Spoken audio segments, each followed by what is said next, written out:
to the Washington Watch News Desk. I'm Sarah Holliday, bringing you the top stories. 100 days of President Donald Trump's second term have come and gone. In that time, his administration claims its biggest success is securing the border. According to the Washington Times, the question on many minds has been answered. You can shut down the border if you try. Biden's era saw millions of illegal immigrants drain funds and spike crime. Trump, however, vowed to end it. And he delivered. Illegal crossings have hit record lows. The practice of catch and release has dropped 99.99%, causing migrant shelters to close. Cartels have also taken a major hit. And while Biden's America faced 10,000 daily border encounters, last Sunday, Border Patrol saw fewer than 200. Border czar Tom Homan praised Trump's relentless push. We have the most secure border in the history of the nation today. We're keeping President Trump promise to the American people. Again, the success of this administration is unprecedented. I worked with 6 presidents. No president even comes close to what Donald Trump's done in the first 100 days.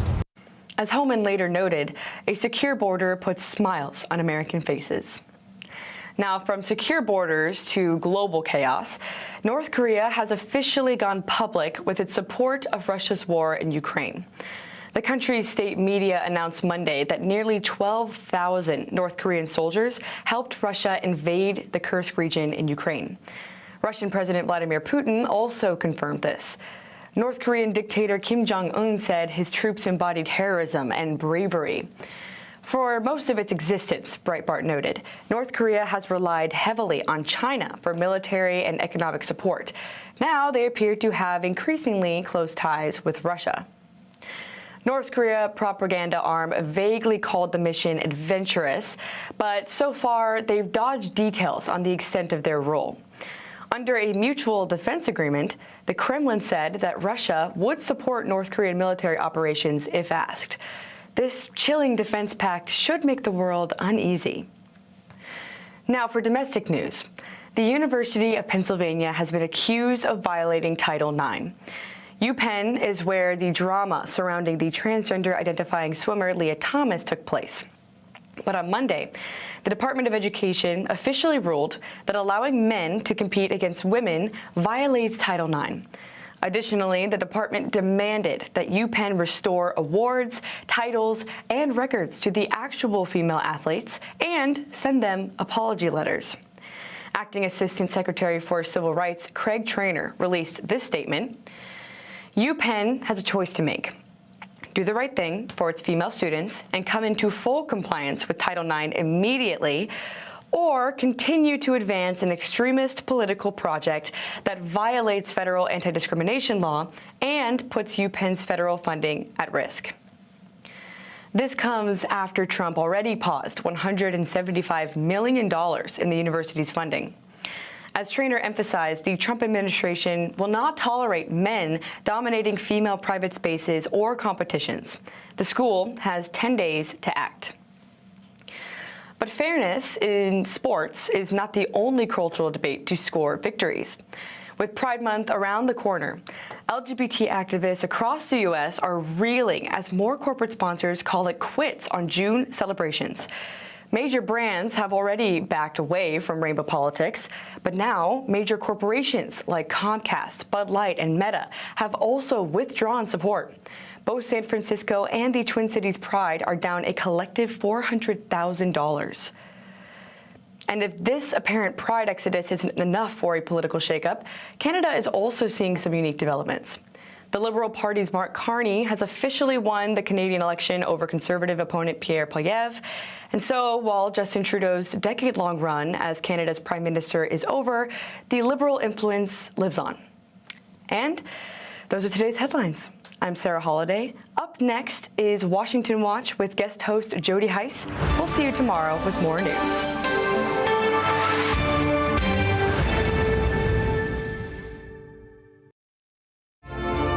From the heart of our nation's capital in Washington, D.C., bringing compelling interviews, insightful analysis, taking you beyond the headlines and sound bites into conversations with our nation's leaders and newsmakers, all from a biblical worldview. Sitting in for Tony is today's host, Jody Heiss. Well, good afternoon. Hope you're having a fantastic day. Welcome to this Tuesday edition of Washington Watch. I am Jody Heiss, the Senior Vice President here at the Family Research Council and President of FRC Action. I'm deeply honored whenever having the opportunity to fill in for Tony, and he happens to be in Israel. He's leading a delegation of U.S. Christian leaders, and so, as I said, it's great to be filling in for him, and we deeply appreciate you entrusting this hour of your time to us. Let me give you some of the highlights that we'll be covering today. Well, it's finally here, President Trump's 100th day back in office, and what a 100 days it's been. We've seen so much coming from this president. It's frankly hard to keep track of it all.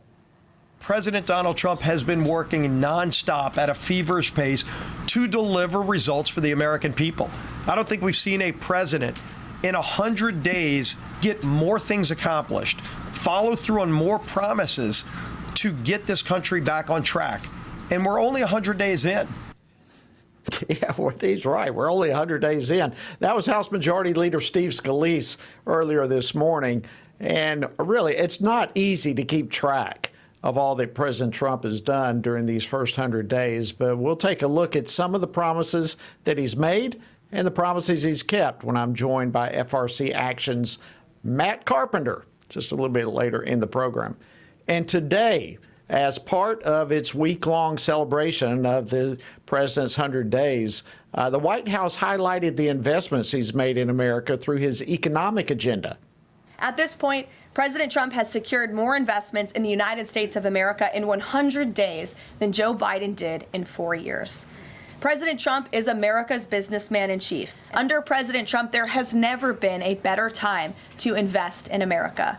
And the president finally said enough is enough and refused to allow America and our workers to be ripped off any longer on trade. Some powerful points there. That was White House Press Secretary Carolyn Leavitt earlier this morning. And while the president's actions are putting America first, no doubt about it, they're also putting China in a very tough spot. Over time, we will see that the Chinese tariffs are unsustainable for China. I've seen some very large numbers over the past few days that show if these numbers stay on, Chinese could lose 10 million jobs very quickly. So the onus will be on them to take off these tariffs. They're unsustainable for them. That was U.S. Treasury Secretary Scott Bessent, and I'll be discussing what's happening in China a little bit later in the program when I'm joined by China expert Gordon Chang. Meanwhile, the president's actions against DEI in the federal government are also having an impact on the private sector. And I'll discuss this later with Will Hild of Consumers Research. And then looking ahead, specifically past this first 100 days, what might we see coming in the next 100 days? Well, congressional Republicans are hoping it will be the president's big, beautiful bill that we've all been hearing about for the last several weeks. That one big, beautiful bill, which Mike Johnson, Speaker, has also been talking about, that's a big part of what the president's trying to achieve. Congressman Addison McDowell, who's a member of the House Budget Committee, will be joining me here in just a moment to discuss the latest on that. So, friends, we've got a lot coming your way, as always. If, by any chance, you miss any portion of today's program, as you know by now, you can always catch it by going to our website, tonyperkins.com, where you'll not only find this, but many other programs archived there, as well as lots of resources for you, tonyperkins.com. All right, let's jump into our first topic. While congressional Republicans are absolutely celebrating President Trump's first 100 days in office, they're also working at fever pitch to keep the momentum going. And a key part of that is what's come to be known as the Big Beautiful Bill. It's the budget reconciliation process is currently taking place in Congress. And as Speaker Johnson noted earlier today, the bill is going to be the vehicle through which the America First agenda will be delivered. So, what's the status of that bill?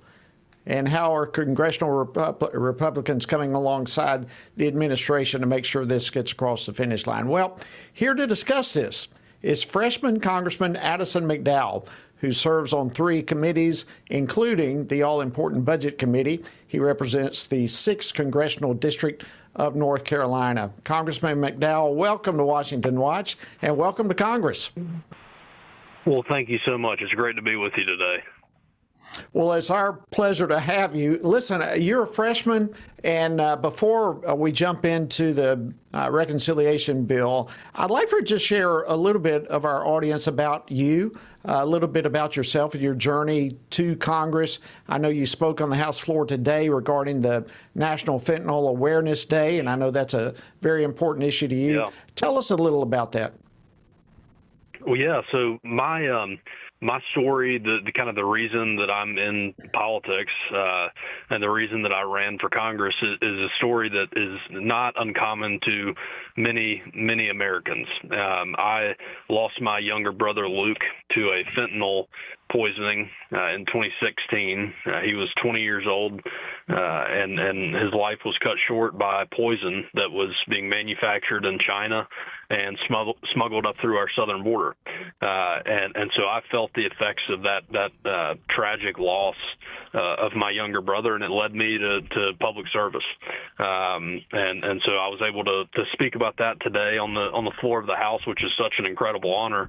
But it was a great way to highlight, something that is not by any means unique to just my family, but many families across our country.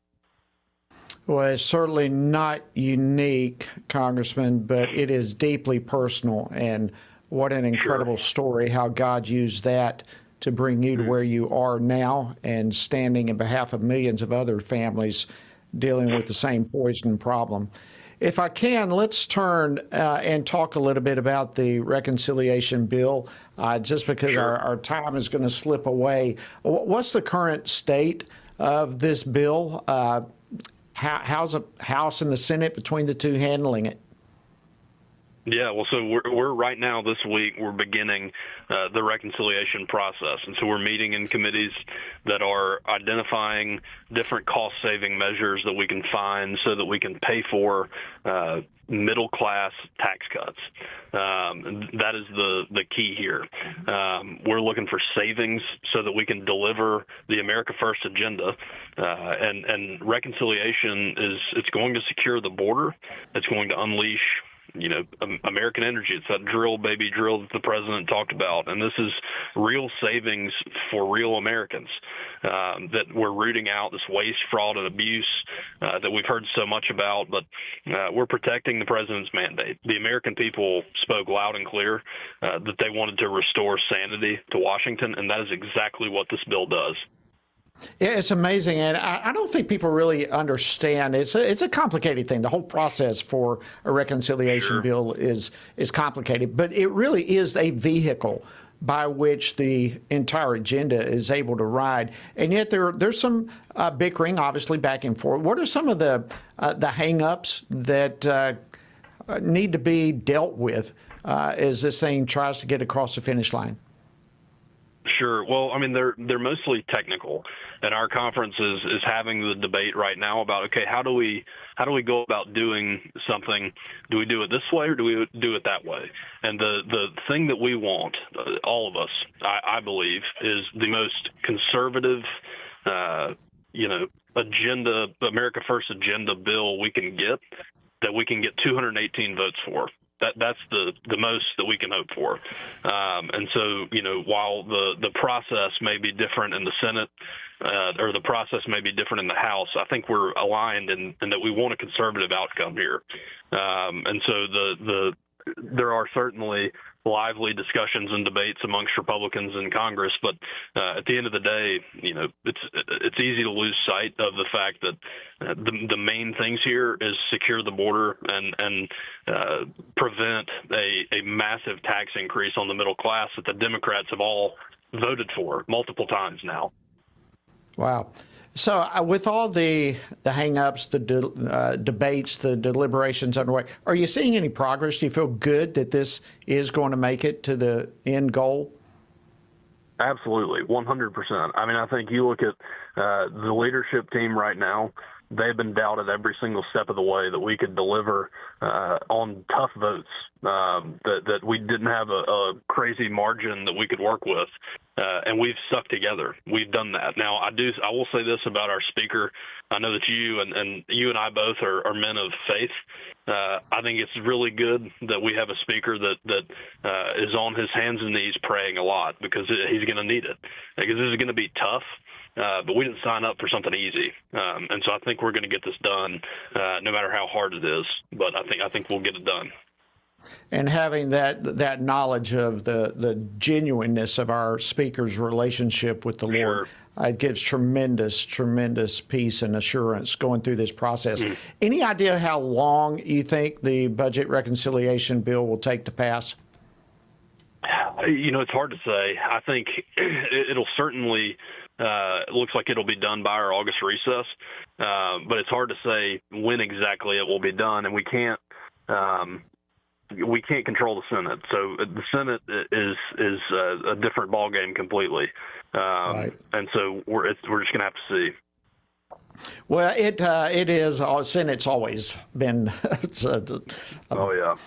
I will refrain, but that's an issue always to deal with, and another issue to pray about as we go through all of this. Sure. Now, it's been an amazing 100 days. Speaker Johnson actually has come out boldly stating that President Trump could likely be the most consequential president of modern times. Your thoughts on that? I couldn't agree anymore. I mean, this president in the first 100 days has done more at such an incredible pace that it's almost hard to keep up with. But the simple 4-word phrase that I think describes this perfectly is promises made, promises kept. It's a crazy concept in Washington to do what you say you're going to do. That's exactly what the president is doing, and I'm thankful for that. But this is common sense being restored. This woke nonsense is out, and real-world common sense solutions are in. The border's closed. I mean, you look at the numbers. The president has proven what he said, that it didn't take new laws. It just took a new president, and our border is secure. We're well on our way to taking our country back from this invasion, and we're eliminating waste, fraud, and abuse. I mean, this first 100 days, in comparison to the last 4 years, it's a 180-degree difference. Stunning. I was speaking to a group just last night. In my opinion, the next 100 days is going to be just as busy as the first 100 days. Our time is about up. Do you agree with that? Yeah. I couldn't agree more. Absolutely. Congressman Addison McDowell of North Carolina, I can't tell you what an honor it is to have you both in Congress and to have you a part of Washington Watch this evening. We are grateful that God has placed you where you are in the midst of great personal trial to get you there. But God bless you, my friend. Thanks for joining us. Look forward to talking to you again in the future. All right, friends, coming up, we're going to have Matt Carpenter on to talk about this past first 100 days of President Trump's second term. And what can we expect going forward in the future? A lot more coming your way here on Washington Watch. Stay tuned. We'll be back in a moment.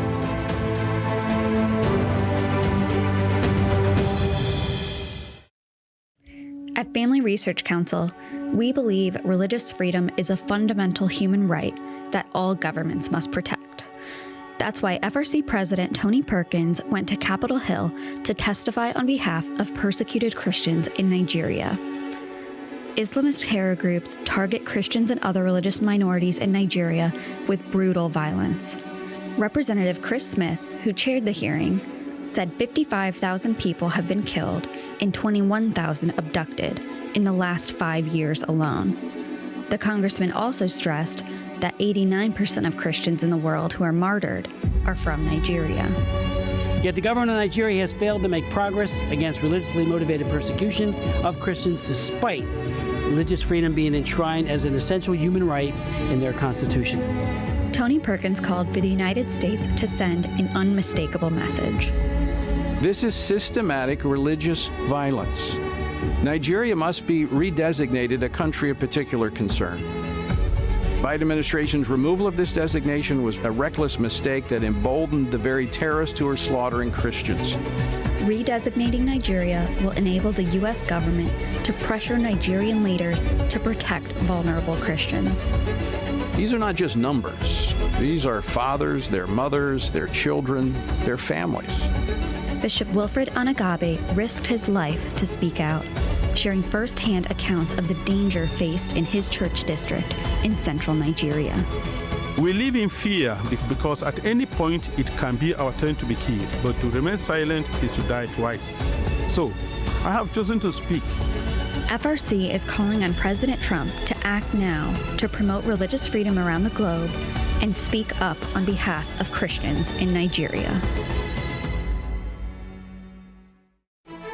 Looking for a trusted source of news that shares your Christian values? Turn to the Washington Stand, your ultimate destination for informed, faith-centered reporting.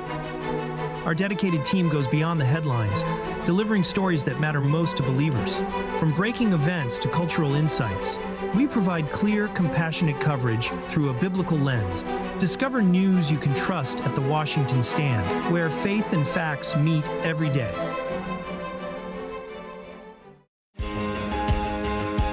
Download the new Stand Firm app for Apple and Android phones today and join a wonderful community of fellow believers. We've created a special place for you to access news from a biblical perspective, read and listen to daily devotionals, pray for current events, and more. Share the Stand Firm app with your friends, family, and church members, and stand firm everywhere you go.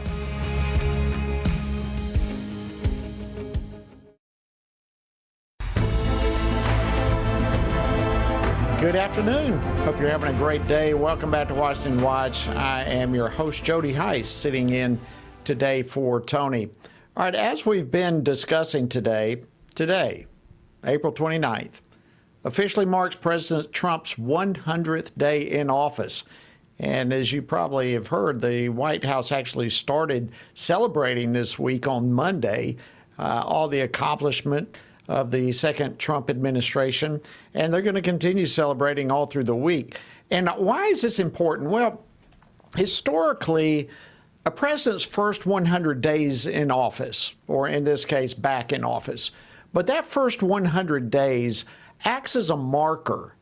It's a marker to determine how successful, how effective that president has been, and it sets the pace for how successful we can anticipate that president being.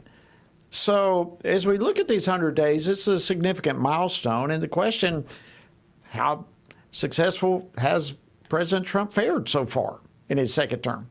And what can we expect in the next 100 days? Well, here to discuss this is Matt Carpenter. He's the director for FRC Action. Matt, welcome back to Washington Watch. Great to have you. Thanks for having me, Jody. All righty. The 100th day is finally here. I know you and I and a host of others, we've been working through this 100 days from the very beginning. It's hard to believe it's already here, but how has President Trump performed with his commitments so far? Yeah, I mean, it's been a barnstorm of a first 100 days, certainly a brisk pace for sure. Jody, we took, shortly after the election, we took the task to ourselves to go back and look through all the public statements, all the campaign rallies, some of the very policy-oriented videos that the Trump campaign put out, all the specific ones. The president was famous for his "Make America Great Again," "Make America Safe Again." Some of those taglines, we haven't included those. Those are a little bit more on the subjective side. It's tough to measure some of those, open to interpretation, let's say, but we identified 52 specific statements. On day one, I'll do this. My Department of Justice will do that. Things that we thought we could credibly post online, and then check off as the administration took action on those proposals. And so far, I think about 140 executive orders later, he's addressed all but 16 of them, Jody. A number of them are partially completed. Some of them, like onshoring, critical medicines, for example, are ongoing. You hear it almost daily. Investments some of these pharmaceutical companies are making in producing needed medicines here in America, and so we're still tracking this. But for sure, it's been a very successful by the metrics they've laid out on the campaign. First 100 days for the Trump administration. Yeah, it's been amazing. In fact, I have the website up here. For those of you who may want to go check this out, Matt and his team did a spectacular job. You can find it at frcaction.org/Trump tracker, frcaction.org/Trump tracker. The promise is made, the promise is kept, where it all stands. So, Matt, what major takeaways can we draw, takeaways that you draw from this first 100 days so far? I think really out of the gate, the president took initiative to address the major concerns of the American people, the issues that were center to the electorate at large, things like immigration, securing the border. We saw in the previous administration threw open the southern border and basically did everything they could to just inject the country full of non-citizens. That's been, all illegal border crossings are basically plummeted to zero at this point, and the president's deportation plans are still ongoing. Addressing the cost of living crisis, we had historic inflation under the Biden-Harris administration. The Trump administration has, he's directed the entire federal government, the entire executive branch, to look for ways to address the cost of living crisis. They've identified energy policy as one of the kind of underpinning areas where they think that they can bring down the costs of goods. And so they've done a lot, getting out of the Paris Climate Accords, going after the Obama-era Clean Power Plan rule, to make energy more affordable. And they've also done things kind of aspirational. You almost kind of wonder, is President Trump having a little fun here with our neighbor to the north in Canada, talking about annexing Canada, but maybe more seriously looking at Greenland, renaming the Gulf of Mexico the Gulf of America. So he's got his eye on the history books, I think, with the first 100 days here. But he's not neglected some of the commitments he's made to the more socially conservative elements of the Republican Party. He's reinstated the Mexico City policy. He's overturned the Department of Defense's policy to reimburse for travel related to performing abortions, which was a huge one, something that FRC Action was engaged in during the Biden-Harris administration, supporting Senator Tuberville's stand there. You'll remember that, Jody? Oh, yeah. And then also enforcing the Hyde Amendment, just huge policy wins. Well, it's absolutely incredible, like you said. And, this is not necessarily a big deal, so we don't need to go into it. But have you, by chance, had any opportunity to kind of compare the first 100 days of this Trump administration versus the first 100 days of Biden?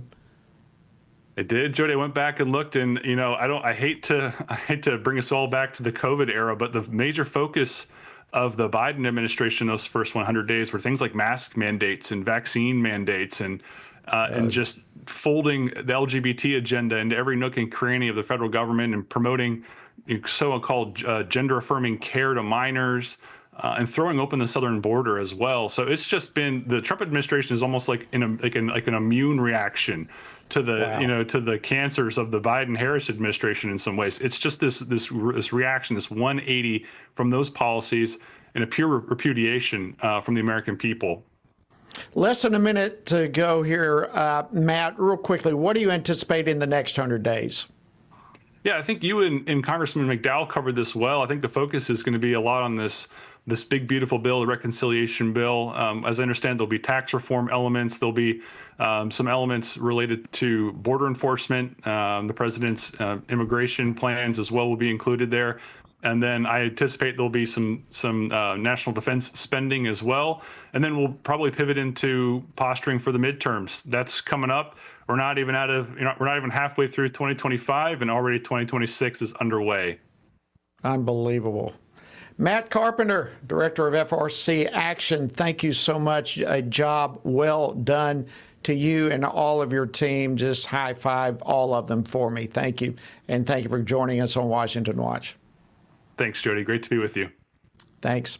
All right, coming up next, all that's happened this first 100 days and all the economic things that are taking place, China is also being majorly impacted by all of this. In fact, our next guest says that China is now exhibiting end of regime conduct.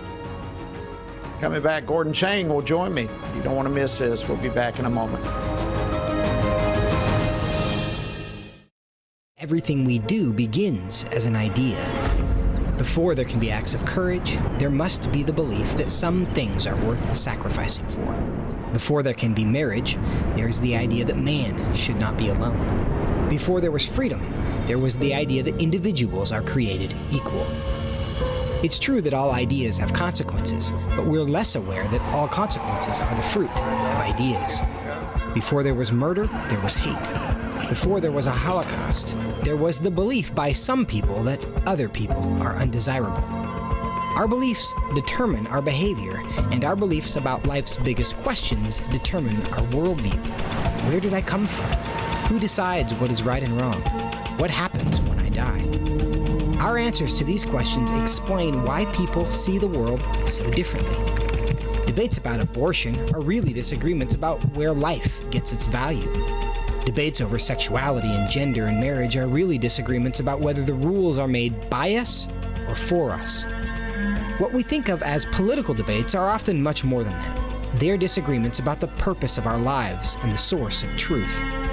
As Christians, our goal must be to think biblically about everything. Our goal is to help you see beyond red and blue, left and right, to see the battle of ideas at the root of it all. Our goal is to equip Christians with a biblical worldview and help them advance and defend the faith in their families, communities, and the public square. Cultural renewal doesn't begin with campaigns and elections. It begins with individuals turning from lies to truth. But that won't happen if people can't recognize a lie and don't believe truth exists. We want to help you see the spiritual war behind the political war, the truth claims behind the press release, and the forest from the trees.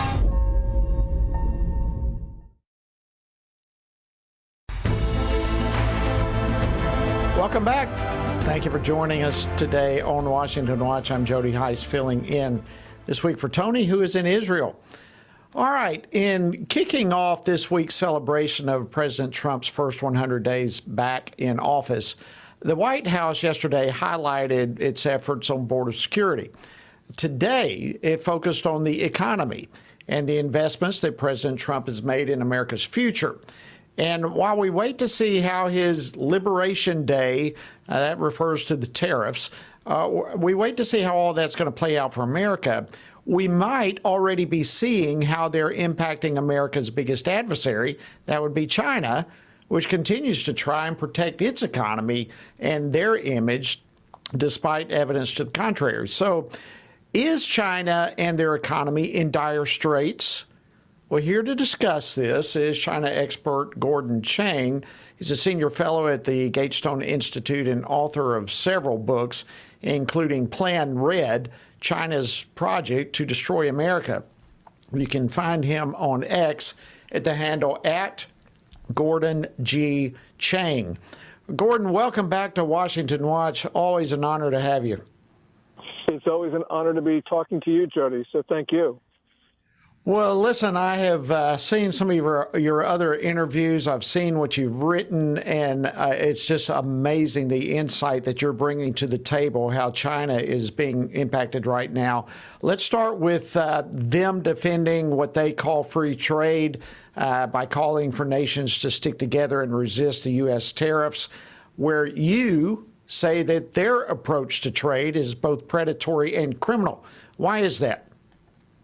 First of all, it's criminal because China's been stealing hundreds of billions of dollars of U.S. intellectual property each year, probably on the order of $500 billion annually. But it's increasingly predatory because China has failed to honor its trade obligations, especially those that it took on when it acceded to the World Trade Organization. So we have a China right now that is ramping up its export production, giving subsidies, all sorts of things that are not permitted under the rules that it had accepted. And that's why President Trump imposed his tariffs. And that's why other countries also have imposed tariffs on Chinese goods, because they don't want to have China decimate their industries as China decimated ours. Wow. All right. So what's happening in China, both as a response, as a result of the tariffs imposed by President Trump, but around the world, likewise, trying to protect their other interests, other countries? What kind of impact is this having on China? Well, we're starting to see factories close, especially in the export sector in the South. The layoffs are going to be, they're going to start rolling. They're going to even be worse than they have been. Even before Liberation Day, the Chinese economy probably was contracting. You know, China claims 5.4% growth in the first quarter, but when we look at the price data, Jody, we see an economy in deflation, and that's hard to reconcile an economy in a deflationary spiral with robust growth. So now when China can't export because of these tariffs, because their exports are way down, I think we're going to see a Chinese economy that will be plunging. Wow. Wow. One of the things, Gordon, that I read from you that I said, I want Gordon on the program to talk about this. You've suggested China's behavior right now exhibits what you call end of regime conduct. Can you expound on that? Yeah. In the last 3 weeks, Jody, we've seen very provocative Chinese military activity directed against South Korea, Japan, Taiwan, the Philippines, and Australia. Now, this is at a time when China actually needs friends because it needs to export more. Remember, it's not exporting many goods to the U.S., and it needs to sell those to other countries, and yet it is making enemies of other countries, especially countries in the region, very close to China's shores. That is lashing out. It's extremely counterproductive, nonsensical. And so I think that end of regime behavior is perfect description for what China is doing right now. It looks of desperation. It looks like it is just irrational. Wow. And I actually aired, coming into the program today, Treasury Secretary Scott said that China could lose as many as 10 million jobs through all of this. And I'm actually seeing reports of riots taking place in the streets. This is a very serious situation in China right now, isn't it? It is, and it's certainly more than 10 million because even the investment banks are talking about layoffs of 16 million, and it could very well be more than that because we're dealing with an export sector that is basically no customers. It was ailing last year, and now with the tariff war, it is in a position where China can't do very much except try to give subsidies or social benefits to laid-off workers. But the number of workers who are going to be laid off will be in the millions, and it could even be more than that. All right, less than a minute left. Is all this going to bring China to the table to negotiate? You would think so, but what we see is China trying to give concessions in the dark, such as eliminating tariffs on essential American goods, such as aviation parts, industrial chemicals, some semiconductors, medical devices, medicines. They don't want to talk to the United States for various political internal reasons, but they will give concessions, and that is actually folding. You know, a lot of people say, oh, President Trump folded, but no, I don't think he did. But clearly China is. Wow. Incredible information. Gordon Chang, Senior Fellow at the Gatestone Institute, thank you, as always, for joining us on Washington Watch. All right, coming up next, major companies are rethinking their previous approaches to pride marketing. I'll be talking with Will Hild about all of this. He's the Executive Director of Consumers Research. A lot more coming your way. Stay tuned. We'll bring all those developments to you in just a moment.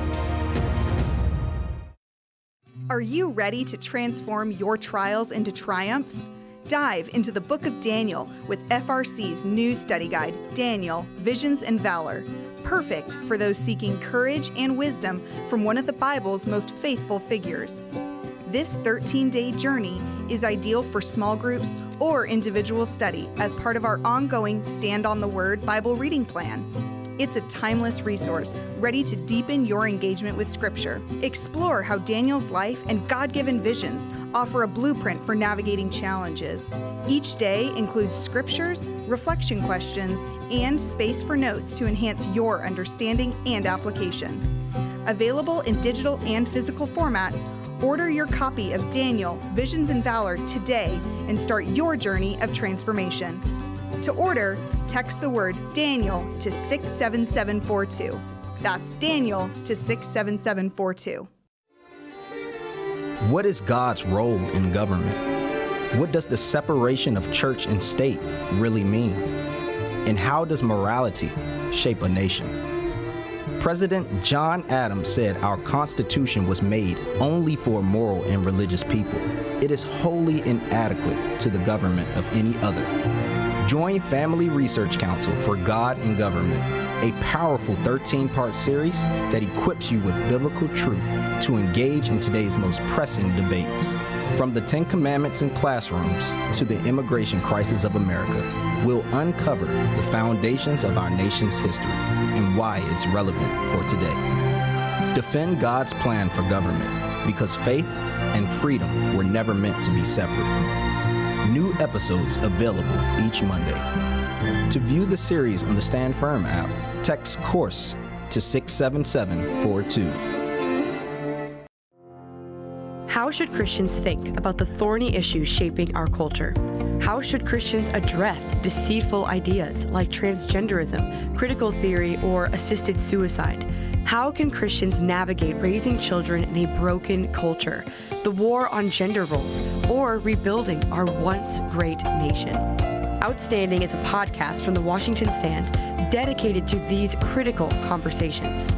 Outstanding seeks to tear down what our corrupt culture lifts up with an aim to take every thought and every idea captive to the obedience of Christ. Whether policies or partisan politics, whether conflict in America or conflict abroad, join us and our guests as we examine the headlines through the lens of Scripture and explore how Christians can faithfully exalt Christ in all of life. Follow Outstanding on your favorite podcast app and look for new episodes each week. Welcome back to Washington Watch. Good afternoon. Hope you're having a great day. I'm Jody Heiss, sitting in today for Tony. All right, you just heard or saw, depending on how you're joining us today, an ad on the new God and Government series. Friends, this is an incredible video series that we want you to take advantage of.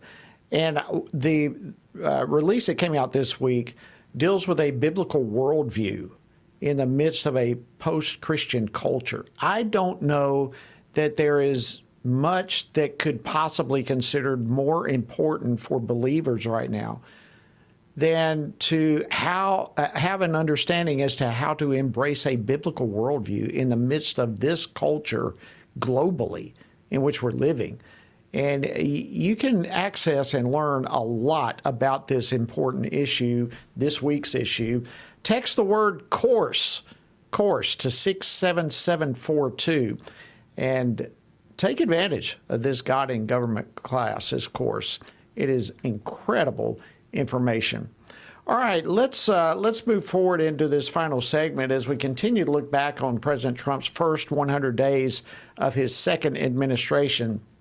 We have unquestionably seen how he has been able to dismantle the previous administration's DEI crusade across the federal government. But what President Trump has done on this issue of DEI reaches beyond just the federal government. It's also had a major impact on the private sector. How? Well, let's discuss that. Joining me now is Will Hild. He's the Executive Director of Consumers Research, which is the nation's oldest consumer protection organization. And with Will at the helm, Consumers Research has been a leader in the fight against ESG and woke capitalism. So I don't know of anyone who knows more about the topic than Will. Welcome back to Washington Watch. Great to have you, Will. Great to be with you again. All right, so let's just begin just kind of 30,000-foot view, your assessment of the second Trump administration on day 100 in terms, let's just go ahead and be specific when it comes to DEI. How's he done? I couldn't have asked for more. It's been such an incredible whirlwind of pushback and executive orders on the entire DEI grift complex. Really nothing more we could ask for. I mean, especially just this last week when they got rid of the disparate impact EO from the LBJ administration, which was basically an excuse to discriminate against normal people without any proof that any kind of discrimination had actually happened, because all you needed was the fact that a rule or a policy affected one group more than another.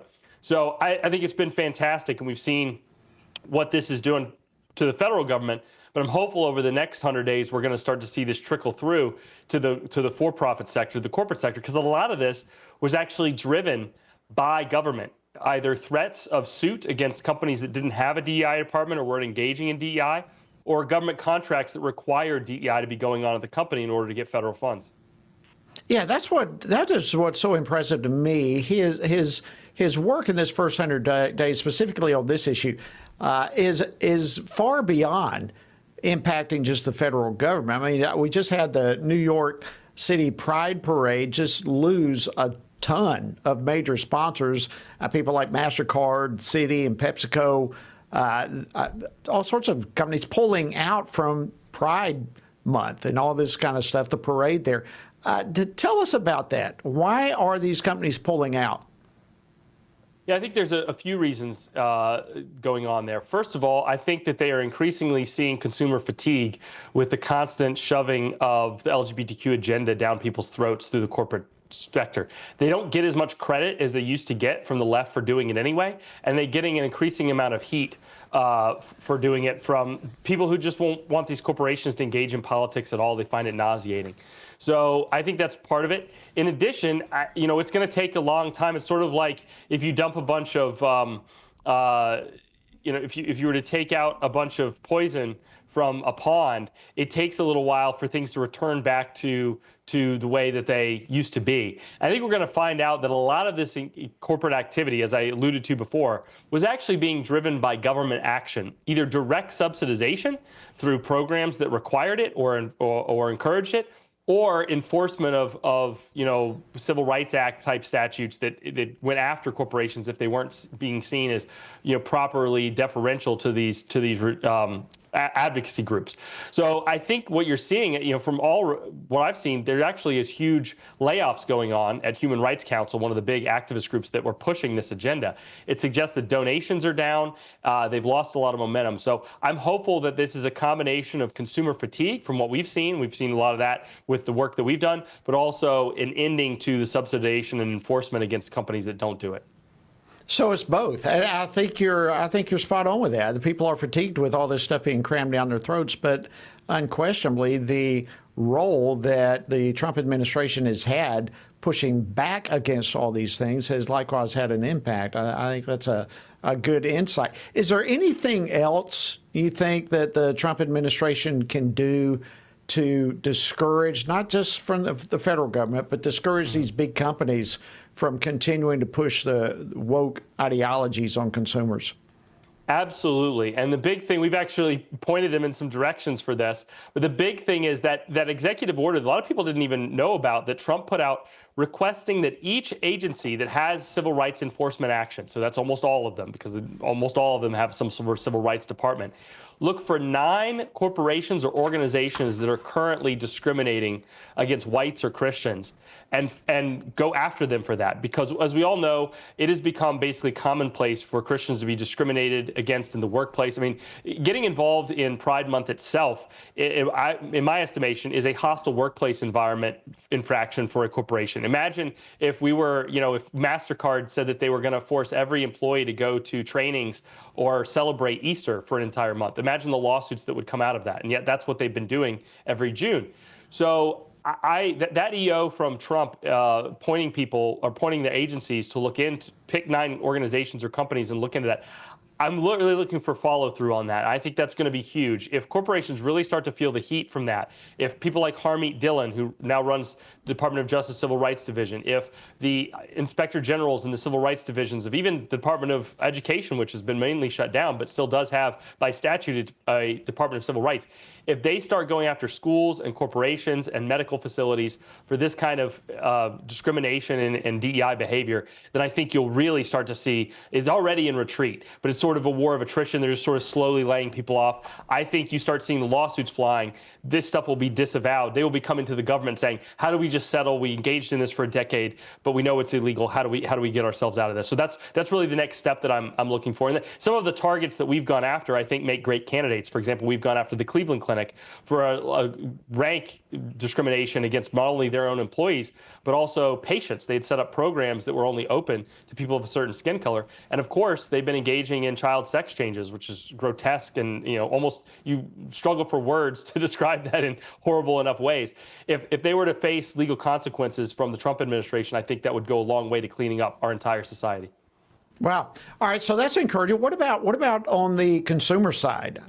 So you've got the pressure that you're saying that the Trump administration can still apply. Is there anything that consumers can do to send a message to these major retailers to back off all these pride celebrations and DEI initiatives and quit pushing all that stuff down our throats? Absolutely. And I'm so glad you asked that question, because I think conservatives tend to only think of their power being in terms of their wallet. In other words, if they don't like a company, organization, what they're doing, they'll just won't shop there. I won't spend my money there more. The problem with that is twofold. One, the left is very noisy when they do that. They use their other category, which is voice, right? So they connect the fact that revenues are falling with what they're upset about. If you don't tell a company why it is you stop shopping there, they spend millions upon millions of dollars trying to figure out why people shop at Target or Walmart or go to a different place. It's hard. It's not an easy thing to do, and you have to do all kinds of polling. It's a lot easier when you send an email or call somebody and say, I don't appreciate this thing. We saw this with Target. We saw this with Budweiser. It went viral on social media. Say something both to the company and say something on social media, because they track that kind of thing, right? So I would say, two categories. Use both your wallet and use your voice. Make sure to use that voice. Conservatives haven't been doing that. If people would like to get involved with us to help with that, we have something on our website at consumersresearch.org. That's consumersresearch.org. It's called Woke Alerts. We won't bombard you, but it's a once-a-week text message-based system.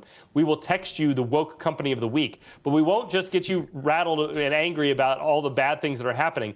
We always have a call to action. We always have a way to contact the company either by phone or email or on social media and tell them why it is you're upset about them. And we've seen huge results with that. Whole DEI departments have fallen because we've put out woke alerts on this, and both we have about, I think, over 100,000 subscribers to this. Doesn't cost a dime. We won't hit you up for money, once a week, everything. So this isn't about us making money. This is about activating a base of people to communicate to these companies and push back, and it's been working. Incredible. Woke company of the week. All right, real quick, last question, because I want to get to my next guest real quickly. But we do have woke companies out there. Ben & Jerry's, Costco, Delta. I mean, there's a host of them. JP Morgan. What would you say to those companies? What's your message to them real quickly? Absolutely. Well, I think some of them have staked their position and made it very clear from the beginning. Ben & Jerry's probably isn't going to change. Even their own, the names of the ice cream usually have some woke connotation to a lot of them.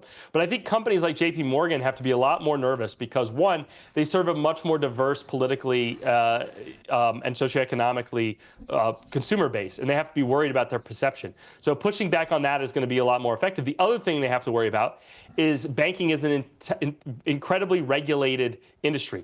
And if people start to, speak to their representatives, both at the state and the federal level, and say, I don't like what JP Morgan is doing in terms of debanking conservatives or Christians. I don't like what they're doing in terms of the pushing harmful net zero, which is, I won't go into all that, but basically it's going to raise prices for basically everything you buy. If people start to talk to their elected representatives about that, they have to worry about that big time. And so that's another thing you can do is talk to your state and local reps or your federal reps and say, I don't like what these big banks are trying to do to control our politics. They should stick to banking not engage in that. So think about when you're, let's say you're only going to make 3 phone calls, right? Don't call Ben and Jerry's. That would might be a recommendation. They get conservative hate. They've been getting it for, their entirety of their existence. But a company like Wells Fargo, a company like JP Morgan, a company like Bank of America, for example, which has become very woke, but still, literally has the word America. It literally wears the flag as part of its logo. Pushing back on a company like that and letting them know what they're up to and you don't like it, that's going to have way more of an effect. So I pick those neutral targets or companies that try to come across as neutral. Thank you, Will Hild, Executive Director of Consumers Research. Great information. Thank you for joining us today on Washington Great to be on Watch. with you. God bless. God bless you as well, my friend. All right, I want to transition over real quickly because there's some things that have been happening in Ohio that I think you need to be aware of, and I want to bring on, if I can right now, Joshua Arnold. He's the senior writer with the Washington Stand. Joshua, thank you for hanging out and for coming on Washington Watch. Hi, Jody. Happy to be here. All right, let's go to the Supreme Court has been in Ohio, has made some pretty significant calls here recently on the transgender issue. Bring us up to speed. That's right. Ohio is one of 27 states that have passed protections for minors, protecting them from gender transition procedures. As has been the case in many of these states, some liberal activist lawyers sued. They got an injunction against, or they got a ruling against that law. An appellate court in Ohio ruled that it was unconstitutional and ordered the lower court judge to issue a permanent injunction that would keep the state from enforcing this law. The state appealed to the Supreme Court. They asked for an emergency stay that would allow them to continue enforcing the law while the appeal proceeds. And this morning, the Supreme Court of Ohio granted that stay. Wow. All right, so what's next? Sometimes all this legal back and forth can get very confusing. What's the next step in all of this? In fact, it's particularly confusing in this case because the ACLU that challenged the law disagreed with the state about what the proper appellate procedure was. So the Supreme Court, it looks like, has stepped in to straighten that out and said, okay, pause on all lower court actions. We've got the ball now. And now it's going to be the Supreme Court of Ohio hearing an appeal by Attorney General Dave Yost, who's been on this program before, right, about that law to protect children from cross-sex hormones and puberty blockers, which have irreversible effects. Well, there's just so much taking place on this one issue alone, and so many different issues. But this is a big one that we're so thrilled there's momentum here. And for example, the Trump administration, the Department of Justice, has reversed the Biden administration's support of prison inmates having transgender surgeries. Tell us about that. What has the Trump administration done here? That's right. It was actually suits brought by prisoners in Georgia state prisons against the state of Georgia.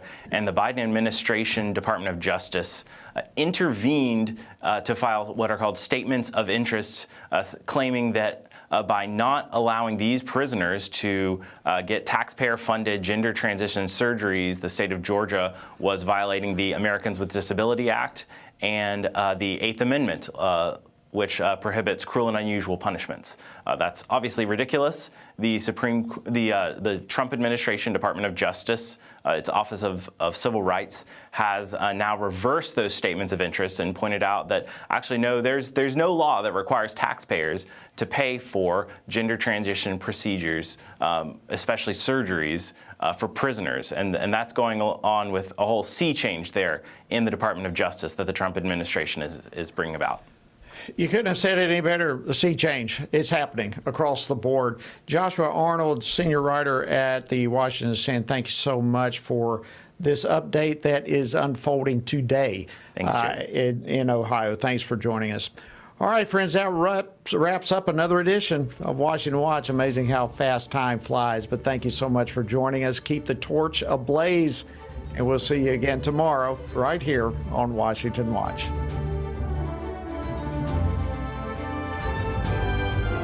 Washington Watch with Tony Perkins is brought to you by Family Research Council and is entirely listener-supported.